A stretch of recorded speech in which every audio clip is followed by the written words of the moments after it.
It started out, as things these days do, as a tweet. After a complaint was sent to Transparency International's Pakistan chapter on July 15th, the organization was now demanding the cancellation of Pakistan Post's Rs 118 billion alliance with the country's largest bank, Habib Bank Limited. The alliance, announced back in June, had been a win-win situation for both parties.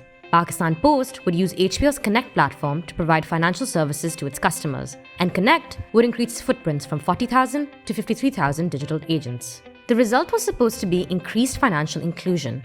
But then what has Transparency International up in arms? Well, they say the contract being handed to HPL without a tender was a violation of public procurement rules. Pakistan Post, however, says it wasn't a procurement at all and simply a strategic alliance. This semantic difference is key.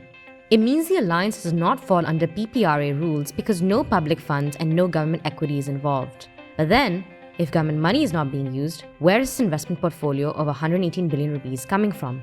Is that entirely HPL's money? And surely that is an unusually large number to help digitize Pakistan Post. Unfortunately, getting more details is little more than a waiting game at this point.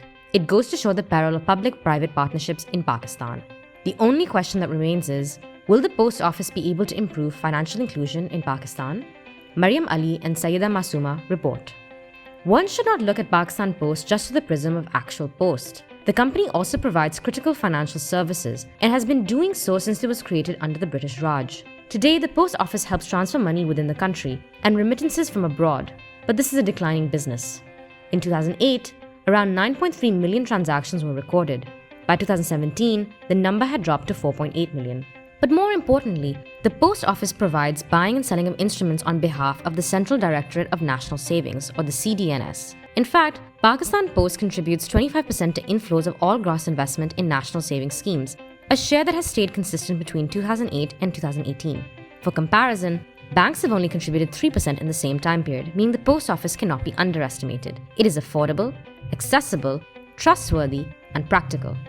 Perhaps most significantly, it is all over Pakistan and can be a conduit for getting people, often in rural areas, to use financial services since it is so cheap.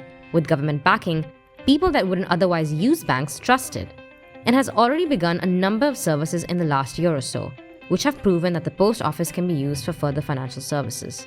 Ambitiously, under the NFIS targets for 2023, the government wants to nearly double the number of accounts in the country, from 38 million in 2019 to 65 million in 2023.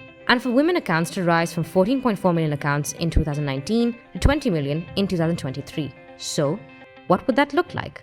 First, the scope of the Postal Savings Bank could be expanded to offer more sophisticated financial products. This means thinking beyond simple life insurance and considering things such as crop loans and livestock insurance.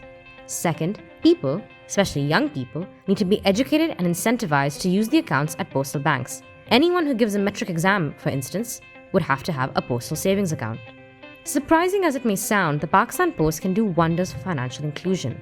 And yet, here we are, somewhat struggling to explain a simple alliance. Is financial inclusion even a possibility if there will always be avoidable snags like this? We say, make the agreement public and get on with the job ahead.